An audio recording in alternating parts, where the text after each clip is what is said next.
When the guns of World War II finally fell silent in 1945, humanity dared to dream of peace. The United Nations was born. International cooperation seemed possible. But even as victory parades filled the streets of New York and London, another conflict was already taking shape, one that would be fought not with massive armies and aerial bombardments, but with whispers, money, and calculated violence. This was the Cold War, and while most people imagine it as a standoff between Moscow and Washington, played out in Berlin and Korea, one of its bloodiest theaters was right here in the Western Hemisphere in Latin America.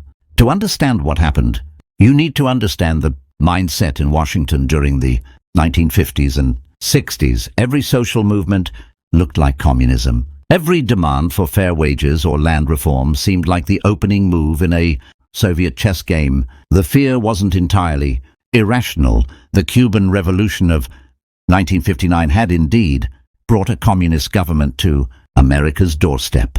But this fear metastasized into something far more destructive: the belief that democracy itself was expendable if it produced the wrong results.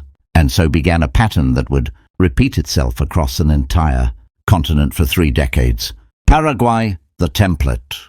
Let's start with Paraguay in 1954, because it established the template for everything that followed. President Federico Chavez was already a military man, already authoritarian. But he wasn't quite authoritarian enough for Washington's tastes. He had the audacity to maintain some diplomatic relations with the Eastern Bloc. So when General Alfredo Stroessner launched his coup, the United States didn't just stand by, it actively welcomed the change. What followed was one of the longest dictatorships in modern history, 35 years. An entire generation of Paraguayans knew nothing but Stroessner's rule. Political parties were banned. The press was muzzled. Anyone suspected of left-wing sympathies simply disappeared. Torture became systematic. The secret police infiltrated every level of society. And throughout it all, Washington provided military aid, training, and diplomatic cover. Because Stroessner was reliably anti-communist. That's all that mattered. Brazil, making the economy scream. But Paraguay was small, manageable. Brazil was something else entirely. The largest country in South America, with vast natural resources and a population of over 70 million. In 1960, João Goulart became president. He was a populist who believed in land reform, who thought that foreign companies extracting Brazilian resources should pay fair taxes, who wanted workers to have decent wages. Radical stuff, apparently. Goulart's sin wasn't that he was a communist. He wasn't. His sin was that he believed Brazil's wealth should benefit Brazilians. The copper mines, the coffee plantations, the manufacturing plants, these were generating enormous profits. But most of that money was flowing north, to corporate headquarters in New York and Chicago. The CIA launched what they called Operation Brother Sam. They didn't need to invade. They just needed to make life impossible. They funded opposition parties. They subsidized newspapers that published hysterical articles about the communist threat. They encouraged business owners to hoard goods, creating artificial shortages. They worked with military officers who were already nervous about Goulart's reforms. And when the military finally moved against Goulart in 1964, a U.S. naval task force was positioned just off the Brazilian coast. The message was unmistakable. Washington approved. What followed was 21 years of military dictatorship. Thousands of Brazilians were tortured in clandestine prisons. Students vanished.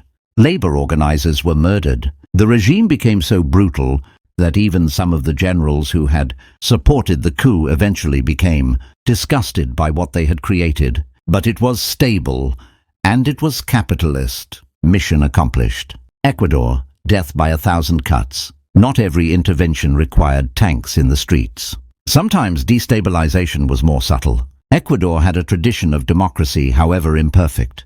José María Velasco Ibarra was elected president 5 times between 1934 and 1972. The people loved him, but he kept implementing policies that Washington found inconvenient, strengthening ties with non-aligned nations, talking about nationalizing resources.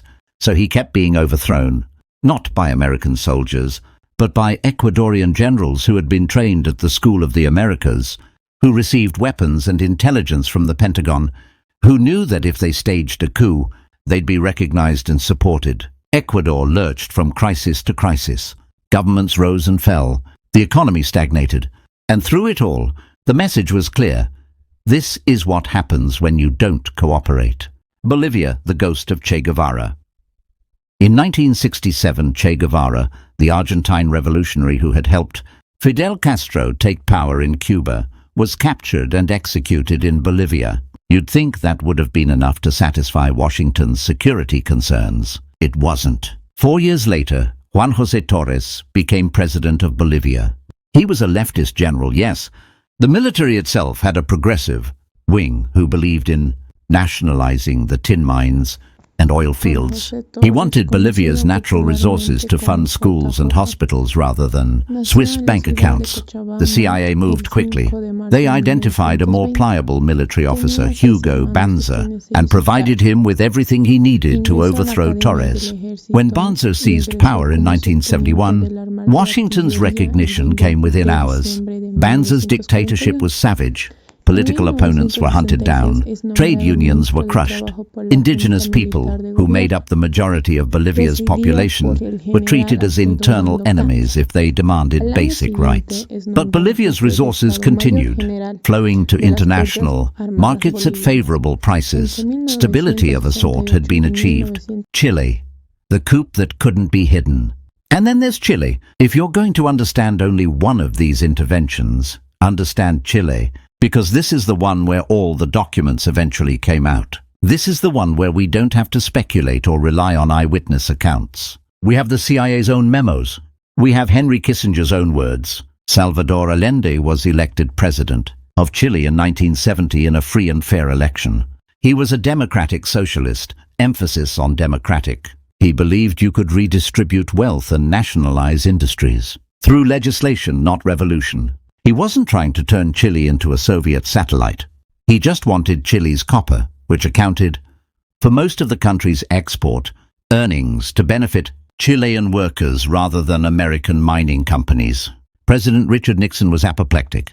In a meeting with CIA Director Richard Helms, he reportedly said, "Make the economy scream." And they did. The CIA spent millions funding opposition parties and newspapers. They encouraged copper workers to strike. They helped create shortages of basic goods. They spread propaganda painting Allende as a dictator in waiting, even though he had been democratically elected and governed through constitutional means. Meanwhile, they cultivated relationships with Chilean military officers, particularly General Augusto Pinochet. They provided intelligence. They gave assurances. They made it clear that if the military acted, Washington would have their back. On September 11, 1973, the military struck.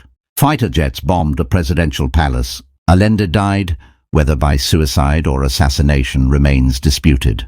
Pinochet seized power. What followed was one of the most brutal dictatorships in Latin American history. Tens of thousands were arrested. Torture became systematic and scientific. People were disappeared, taken from their homes at night, never seen again.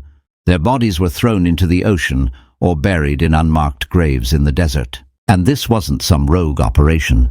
Years later, when documents were declassified, we learned that the CIA had been involved at every stage. Kissinger himself had approved operations to destabilize Chile. The US government knew about the human rights abuses and continued supporting Pinochet anyway. Why?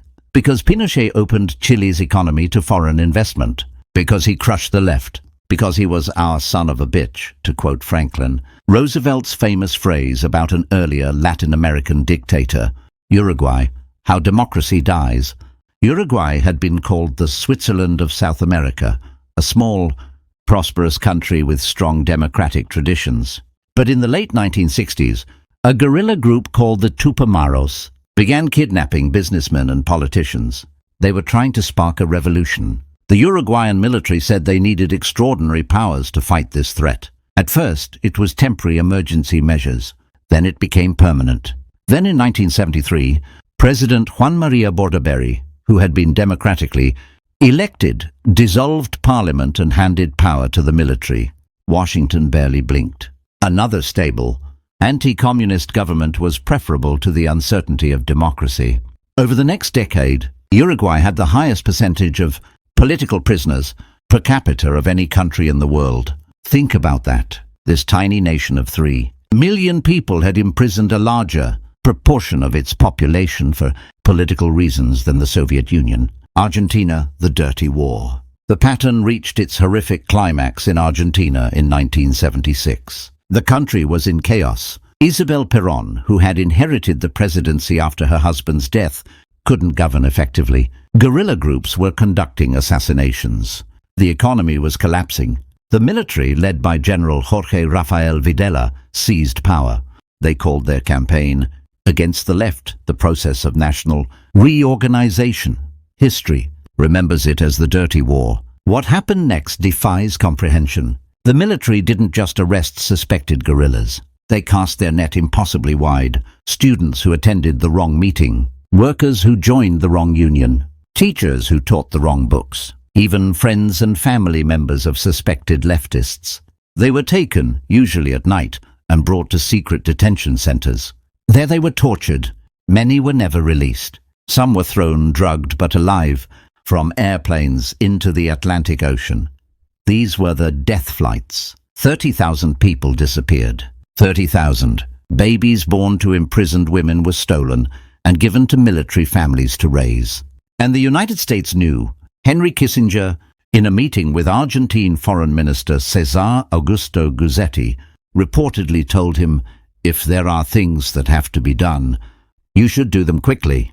That's not plausible deniability. That's a green light for mass murder. The ghosts that haunt us. These dictatorships eventually fell, mostly in the 1980s. Democracy returned to Latin America, though it bore the scars of what had happened. Mothers in Argentina still march in the Plaza de Mayo every Thursday, carrying photographs of their disappeared children. Truth commissions in Chile and elsewhere have tried to piece together what happened, to give families some closure. Some perpetrators have been brought to justice, though many never were. The economic policies imposed by these dictatorships, radical free market reforms, privatization, deregulation, reshaped Latin American societies in ways that persist today. Inequality deepened. Social safety nets were shredded. And when democracy returned, it inherited these economic structures along with the trauma. Venezuela, are we learning? Which brings us to today, to Venezuela. I'm not going to tell you that Nicolas Maduro is a democratic leader. I'm not going to pretend that Venezuela's government isn't authoritarian or that it hasn't mismanaged the economy catastrophically. But I am going to ask you to notice the patterns. The US sanctions that have devastated the Venezuelan economy, the open support for opposition figures, the barely disguised talk of regime change, the insistence that Venezuela's oil wealth would be better managed by someone friendlier to American interests. Maybe this time it's different. Maybe the lessons of history have been learned. Maybe interventionism has been replaced by genuine support for democracy. Or maybe we're just watching the same movie again, with updated special effects. What we should have learned. Here's what decades of intervention in Latin America should have taught us. Democracy doesn't mean getting the results you want. It means respecting the results people choose, even when you think they're wrong. Social reform isn't communism. A country wanting to control its own resources isn't a threat to global security. And propping up dictators in the name of stability doesn't create stability. It creates pressure cookers that eventually explode. Every one of these interventions was justified with the language of freedom and democracy. But the actions told a different story. They said, democracy is fine as long as you vote correctly. Sovereignty is great as long as you do what we say. Human rights matter unless enforcing them is inconvenient. The people of Latin America remember. They remember Pinochet and Videla. They remember the disappeared and the tortured. They remember that when they tried to chart their own course, powerful forces pushed back. And they're still trying to forge their own path, despite everything. Despite the interference and the economic pressure and the long shadow of history.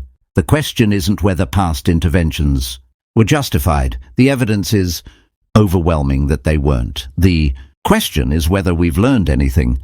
Whether the next time a Latin American government does something, Washington doesn't like, the response will be different. Because if there's one lesson from this dark chapter of history, it's this: you can't bomb, torture, or sanction your way to democracy. You can only get there by respecting people's right to make their own choices and their own mistakes. That's the real test of believing in democracy. Not whether you support it when it gives you the results you want, but whether you support it when it doesn't.